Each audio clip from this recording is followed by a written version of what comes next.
Let me just go ahead and say, again, the National Coalition for Men connected us with a sponsor and has facilitated making sure we all ate tonight. So please give them one more round of applause.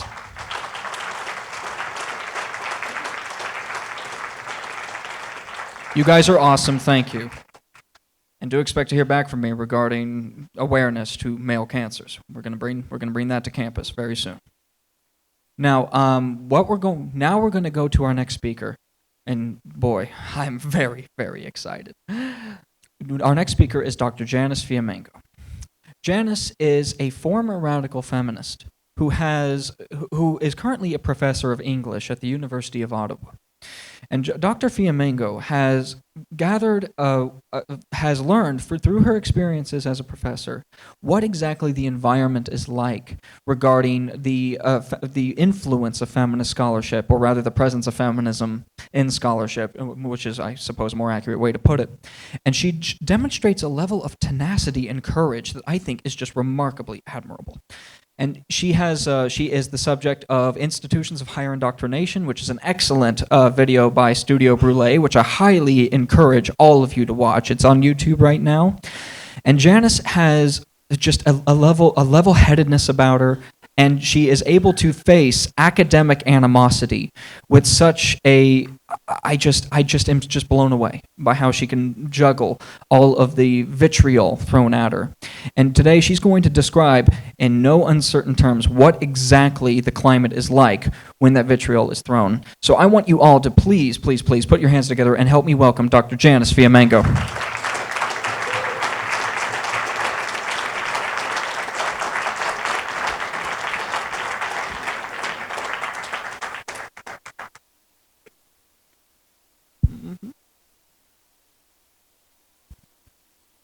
Well, thank you very much, Sage. That was probably the best introduction I've ever had, so I'll be flying on that for quite a while. And I would like to say also that it is really such a great honor to share the stage with some of my heroes, especially Karen Strawn and Paul Elam. I'm so pleased to be here with you. And Jonathan, your speech was just so informative and really so helpful. I'm speaking about what I know about academic feminism from the inside. And I've spoken on a few previous occasions.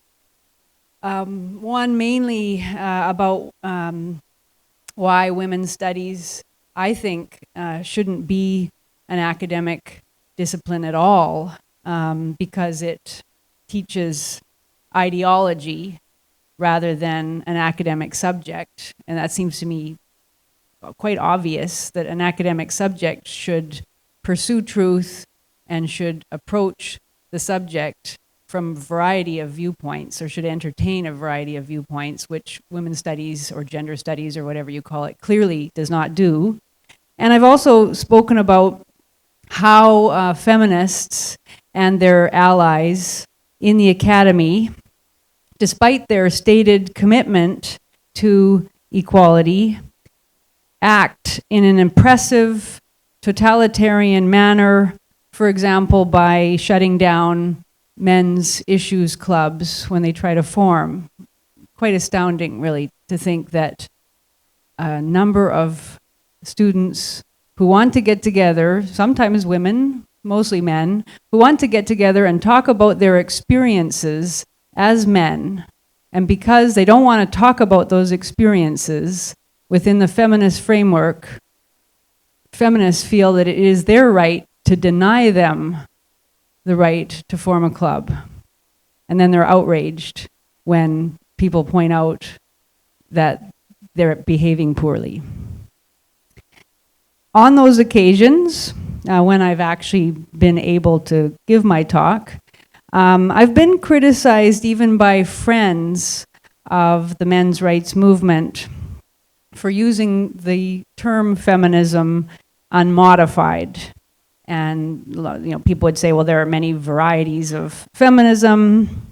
And I should clarify that I mean radical feminism or ideological feminism or rape crisis feminism to distinguish it from equal rights feminism.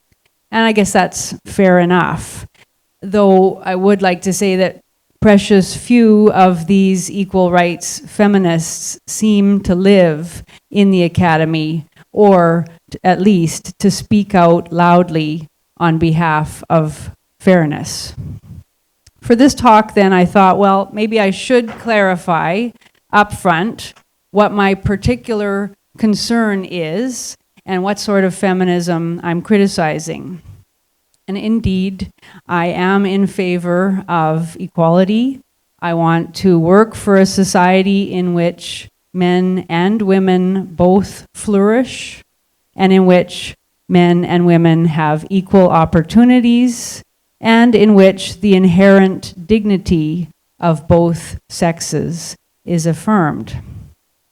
So the subject of my talk today is what I would call theo-feminism, which even more than a cherished ideology strikes me as religious in its essence, especially as it pertains to the question of faith.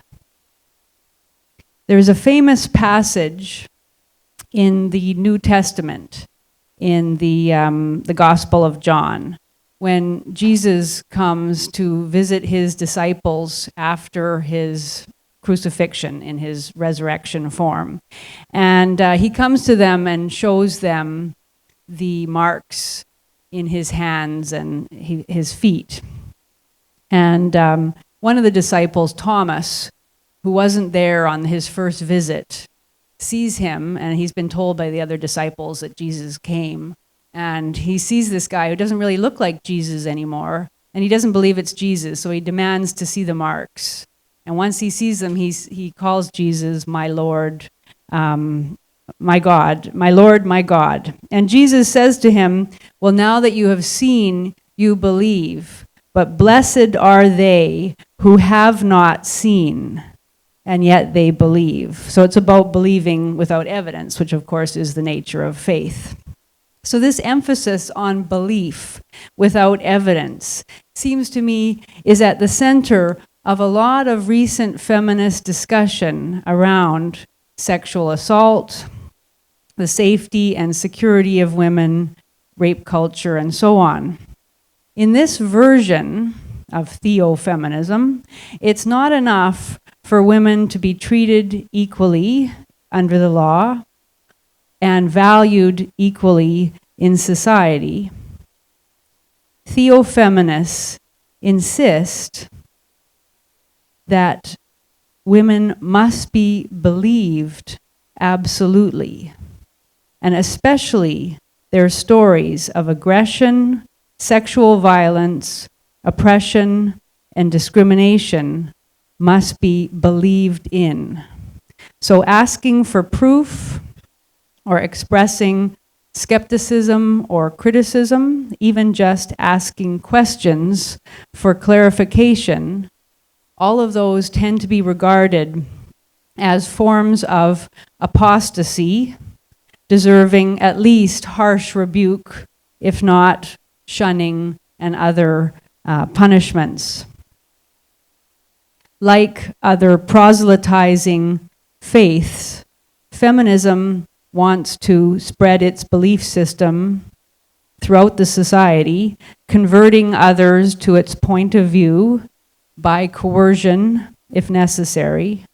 And what happens to heretics and blasphemers at the hands of theo-feminists is often quite horrifying.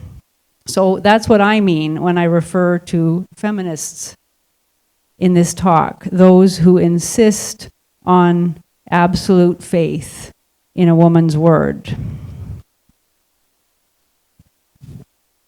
The big news this past week in Canada was the firing of a popular radio host of the program Q. I don't know how many of you have heard about this. From the CBC. This is Q is the flagship program of the taxpayer-funded Canadian Broadcasting Corporation. Jian Ghomeshi, the 47-year-old interviewer, has been fired over what in a former era might have been called a sex scandal, but in our present time is clearly a sex abuse scandal. In an embarrassingly detailed Facebook statement released by Ghomeshi last Sunday, he claimed that a vengeful ex-girlfriend has cooked up a story to ruin him and has found quite a few other women to corroborate the claims. Initially, a number of women, 3 women, alleged to a Toronto Star reporter that Ghomeshi physically attacked them on dates without consent, that he struck them with a closed fist or open hand, bit them, choked them until they almost passed out, covered their nose and mouth so that they had difficulty breathing, and other such violent acts. And these are, I think it goes without saying, serious charges indeed. All of them, though, unsubstantiated. The women have not filed police charges, and many of them have made their allegations anonymously. So Ghomeshi, like many men before him, has lost his job and his reputation as a result of allegations in a culture in which accusations of male brutality require no proof.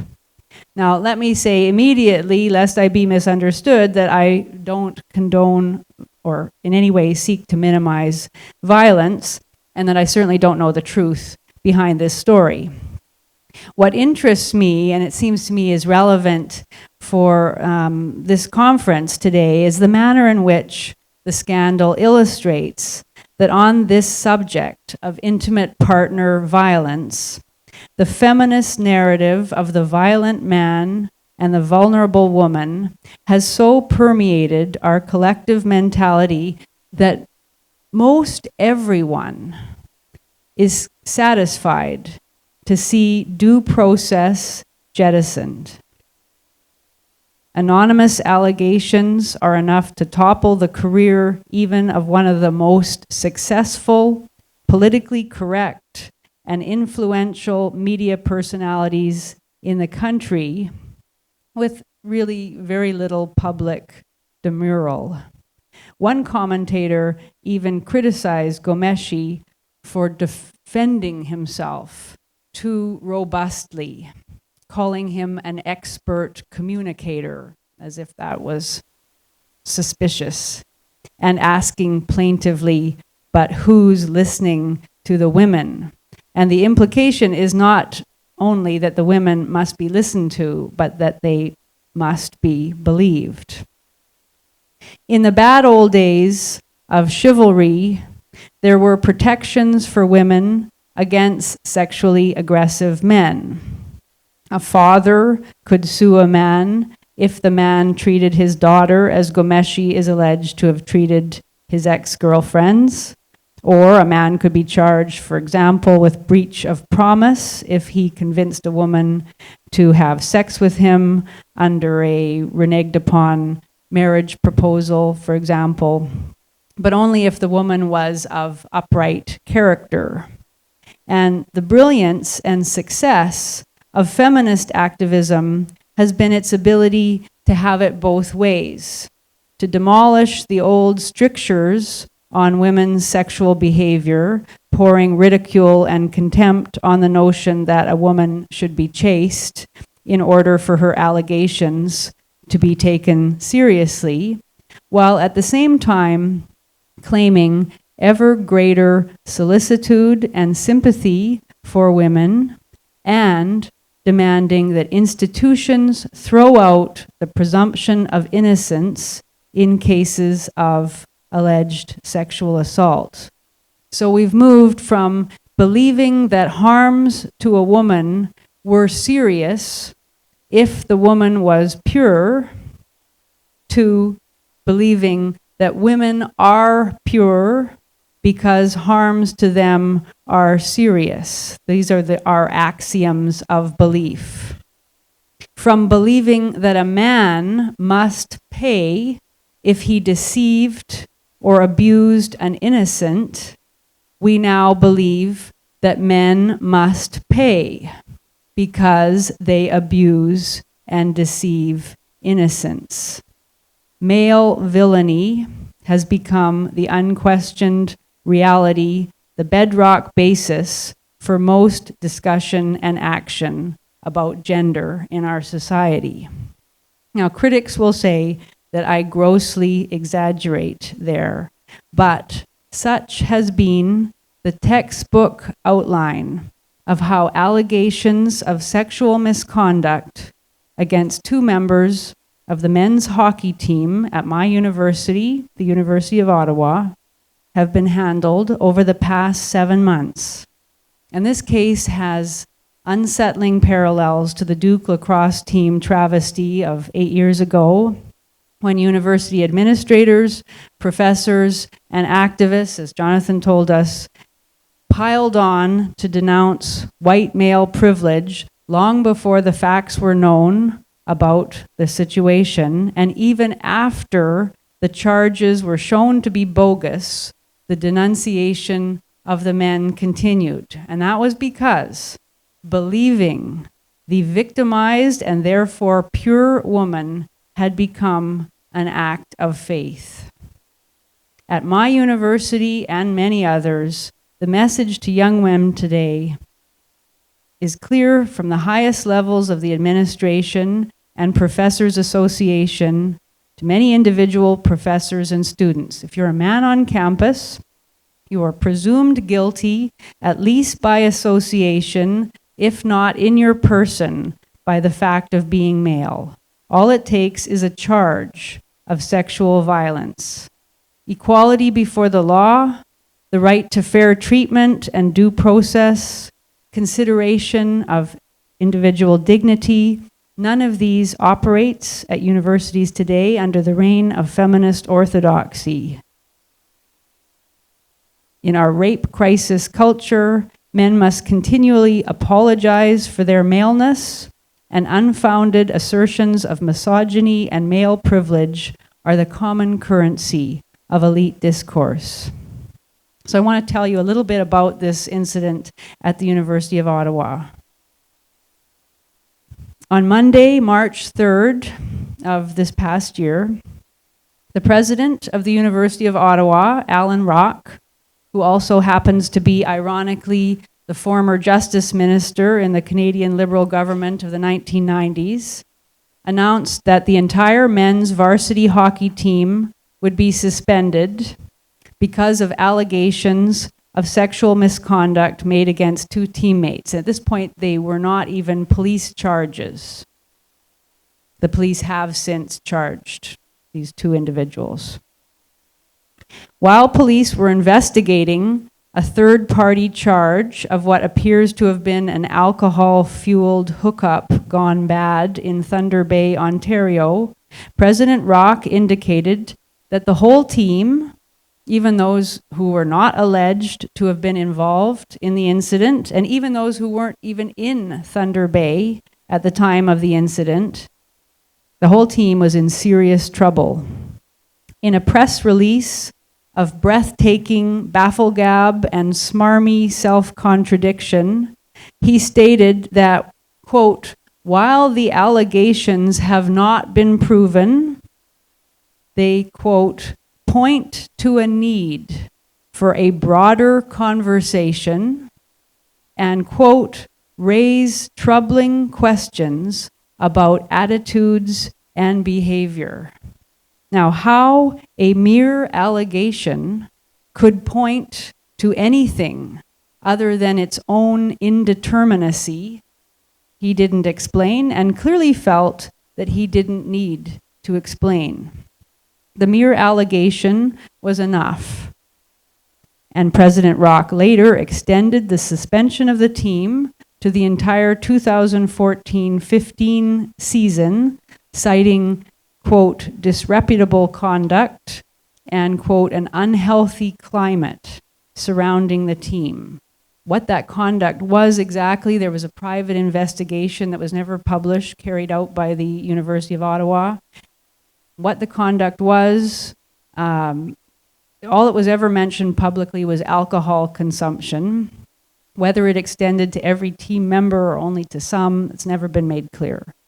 In all his public statements on the matter, Rock has fallen back on classic anti-male platitudes, that women must be kept safe from sexualized violence, which is rampant on university campuses, he says, and in society at large, that the hockey team created a climate of sexualized violence, and therefore it was time to strike a university-wide task force to make recommendations about culture change so that male aggression and sexist conduct can be remedied. So once again, though no sexualized violence had yet been determined to have occurred, he already knew that changes were needed to combat it.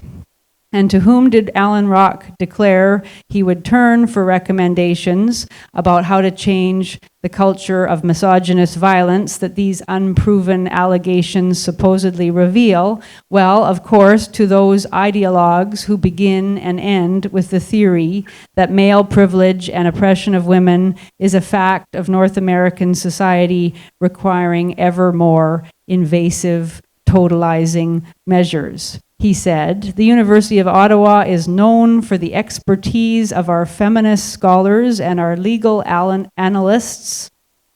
And he said, our faculty regularly publish insightful and informed commentary on these subjects that will guide the authors of the report.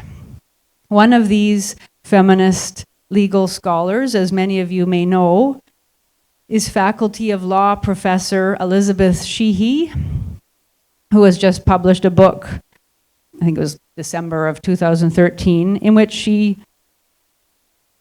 argues for or celebrates even the moral and legal right of battered women to kill their male abusers, even if the men are asleep or passed out. It's interesting that, of course, she does not make the equivalent argument that abused men should be able to kill their female partners or that children should be able to kill their abusive parents, so on. Only women can kill men and then claim they did so because of abuse, relying on the likelihood, as recent cases have revealed, that judges are inclined to accept a woman's word about her abuse, even in the absence of evidence. And I'm thinking of the Nicole Ryan case in which a woman who hired a contract killer to murder her husband, but she didn't realize she was speaking to an RCMP undercover officer, and then claimed in her defense that she had been terribly abused and was believed, initially was acquitted, and that acquittal was ultimately overturned, but there was no follow-up trial because it was determined that she'd already suffered enough. But she hadn't suffered anything, and she claimed that she had been abused even though there was absolutely no evidence at all, no hospital records, no police reports, nothing that this man whom she tried to murder, and she'd been living apart from him for years. There's no evidence that he was ever abusive. Anyway, I would not want Elizabeth Sheehy, who supports murder for allegedly abusive men, making determinations about any policies and procedures affecting men's lives. And that Rock, thank you.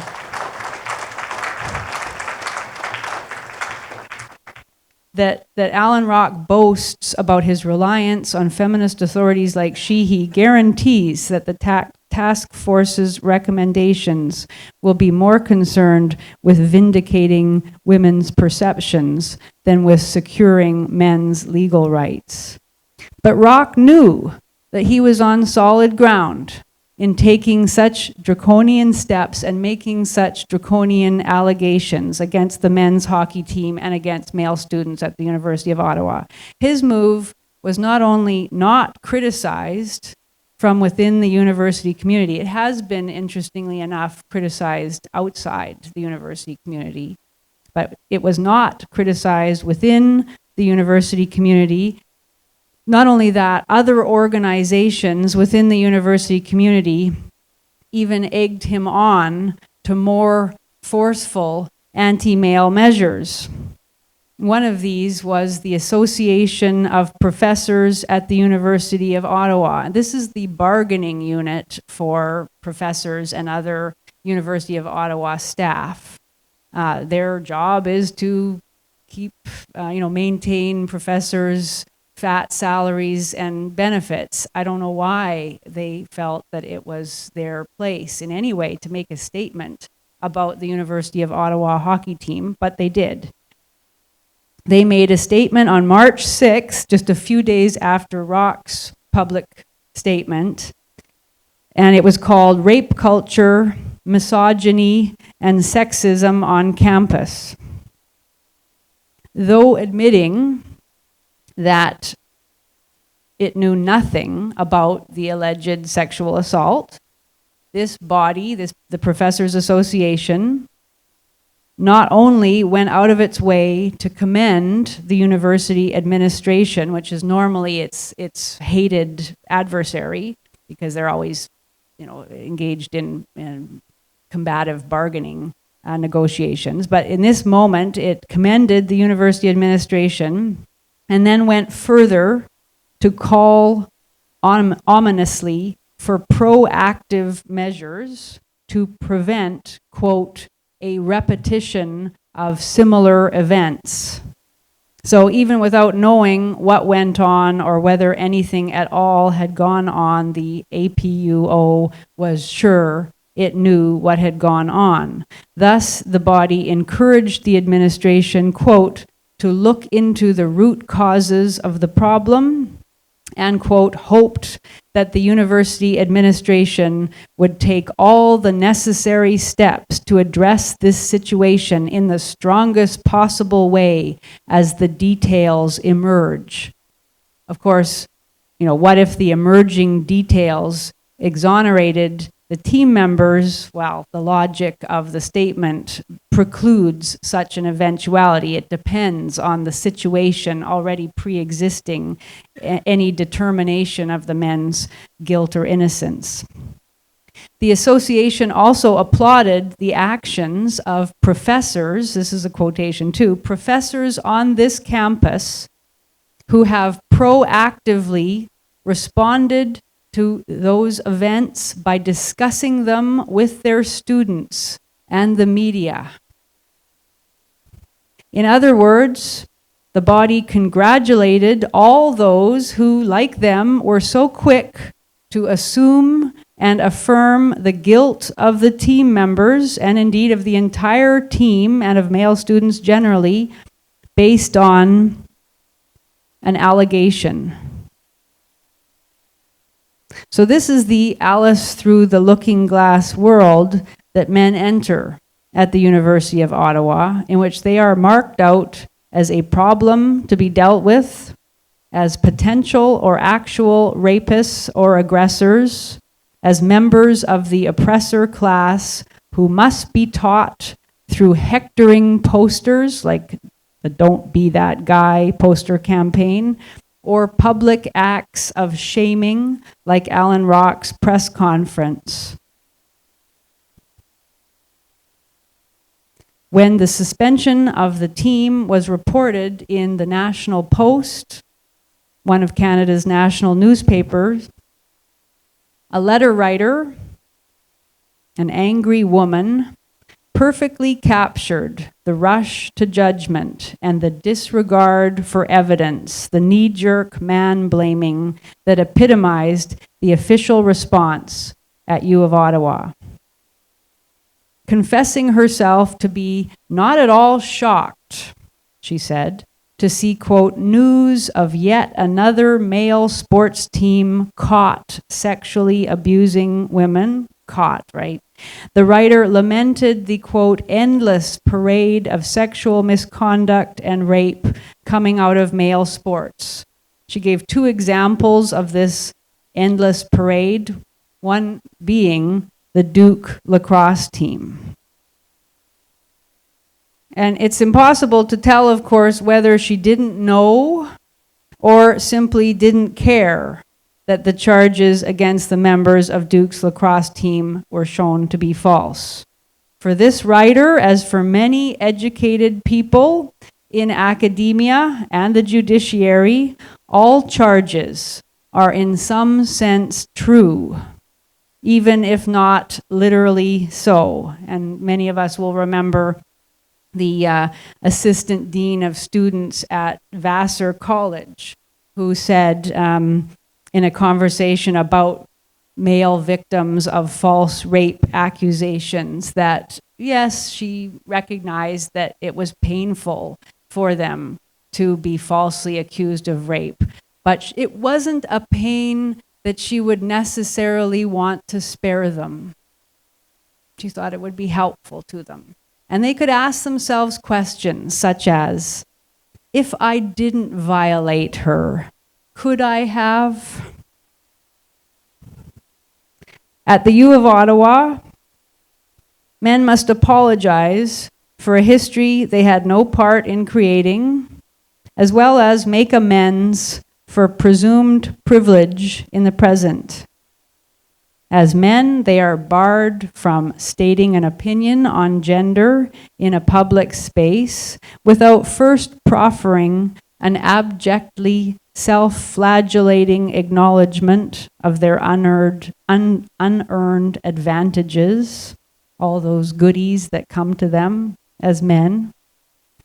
They must assent in various workshops and public lectures, and certainly in class after class after class after class, to applauding the noble struggles of women in the present and throughout history for personhood, for equal opportunities, always denied by selfish men.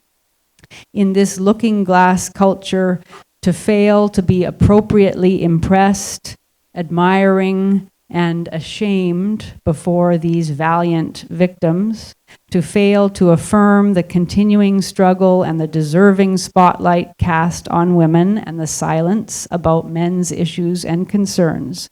To fail all that is to show oneself a churlish brute at best, deserving of contempt by all respectable people. The University of Ottawa, like every university in North America, has a women's center, women's resources center. They have different kinds of names. Of course, it's paid for partly by student dues. And the Resources Center at the University of Ottawa has on its website a glossary of terms. And one of those terms is privilege, which it defines as special rights, advantages, or immunity granted to or assumed by certain groups and considered by them as their right. In Canada, privilege is often granted to those who are white, to those who are heterosexual, and above all, to those who are white, heterosexual, and male. Because of that privilege, the Women's Resources Center affirms, it has a frequently asked questions page, and it's sort of encouraging, I guess, in a way that this is a frequently asked question. It affirms on that page that men don't require a men's resources center. And you can bet that any attempt by men to establish a men's resources center would be opposed by the Women's Resources Center. Men don't require a men's resources center. Why? Because every space on the university campus in a patriarchal and sexist society is already a man's space.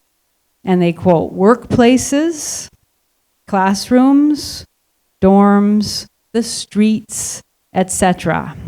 Workplaces where men, of course, often face affirmative action measures that guarantee that not only can women and people of color not be passed over, but must be granted the job ahead of equally or even better qualified men.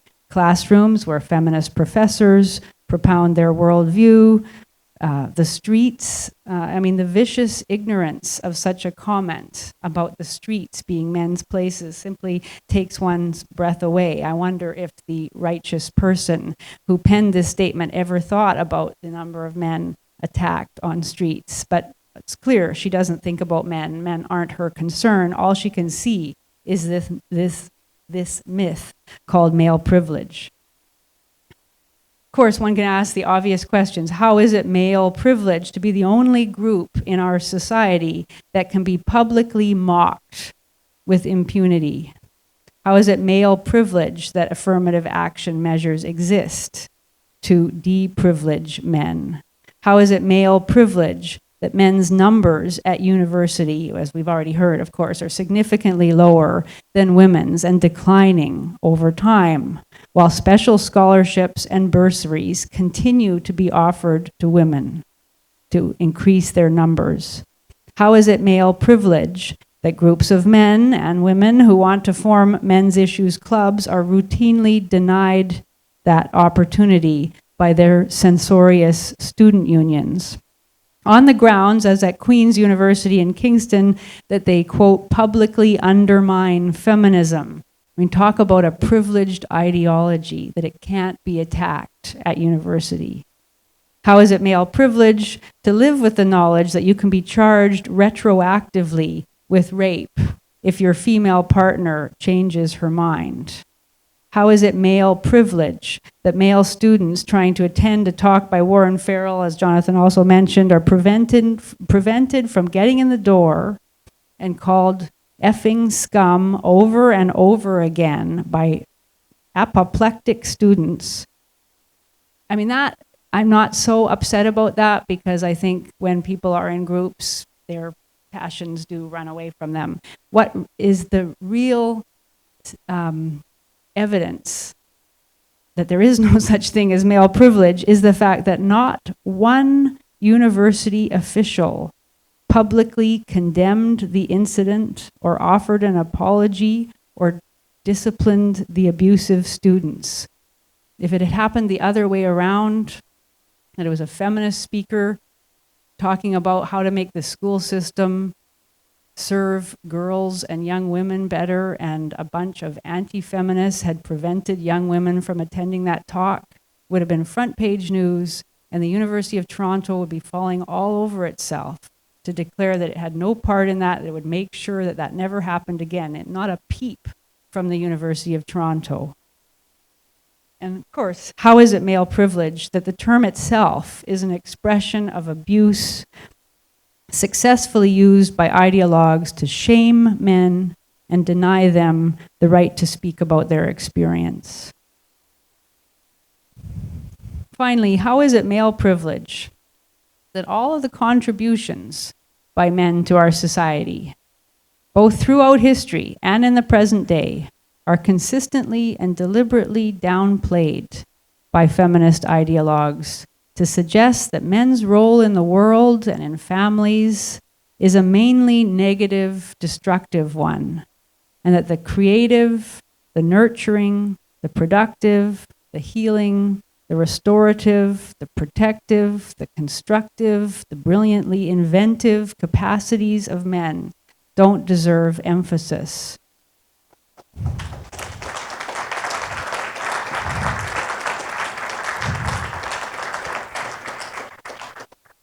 When I was a student at UBC in Vancouver, politically correct intellectuals would sometimes mention that the building we were talking in at the university was built on Musqueam land. It's a local Aboriginal band. And that, I'm not sure, we should feel guilty about that in a vague way, and perhaps grateful to the Musqueam people for that fact. It was maybe a nice gesture, probably just a hypocritical one.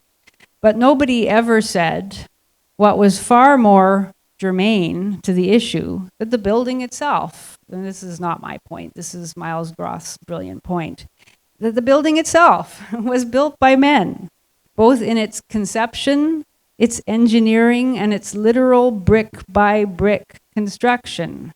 It was and still is predominantly men who construct and maintain the buildings, the building right now that we're sitting in, the technology that allows us to use internet or PowerPoint or cell phones, the medical equipment, the medications that keep many of us functioning fairly well, the roads we travel on to get here, the automobiles that carry us on the roads, the airplanes that brought some of us here to Kennesaw, and so on.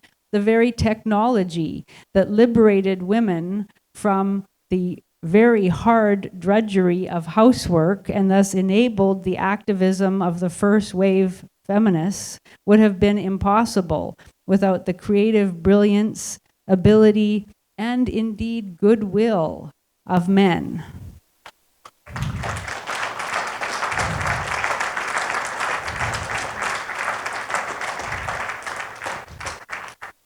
But it has to be passed over in silence, because it would muddle the fiction of pure victimhood and the evil patriarchy. Now, of course, it's, as many of us in this room will agree, that it's long past time that all of these falsehoods of omission and commission be challenged.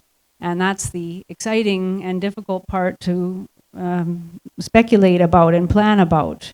It's not going to be easy when universities are dominated either by aggressive ideologues or by many who are not really ideologues but are passively complicit with feminism or just too cowed to challenge it. And I think actually, and this maybe is worth talking about in the question and answer period, I think really that the administration and the professoriate are largely a lost cause. I just can't imagine change there. I think it's students who have to make this change. One by one, picking away at feminist orthodoxy until it begins to fray on all sides, by talking together, by forming associations, by forming men's issues clubs and advocacy groups, lobbying for men's centers, protesting unfair decisions and policies at the university, questioning, challenging feminist statements in classrooms, writing letters to university administrators, publicly dissenting from the ideological party line, campaigning to change public perceptions using art, media blitzes, whatever it happens to be. It's a very, very hard thing to do, though, challenging an orthodoxy. You have to be wily as the fox and gentle as the dove.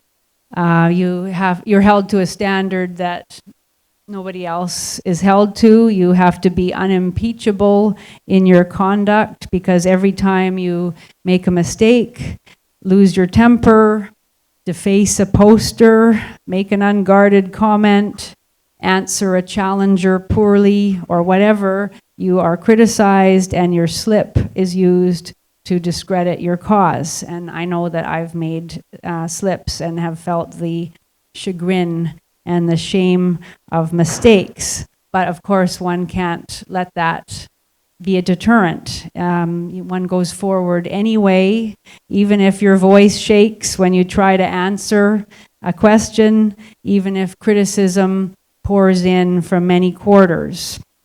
As many others have said too, male students can't do this alone.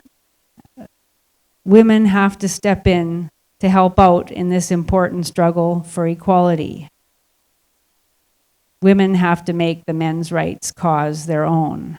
And I think together we can begin to return sanity and decency to our university campuses and our larger society. I think it will take quite a bit of time, but of course I don't know.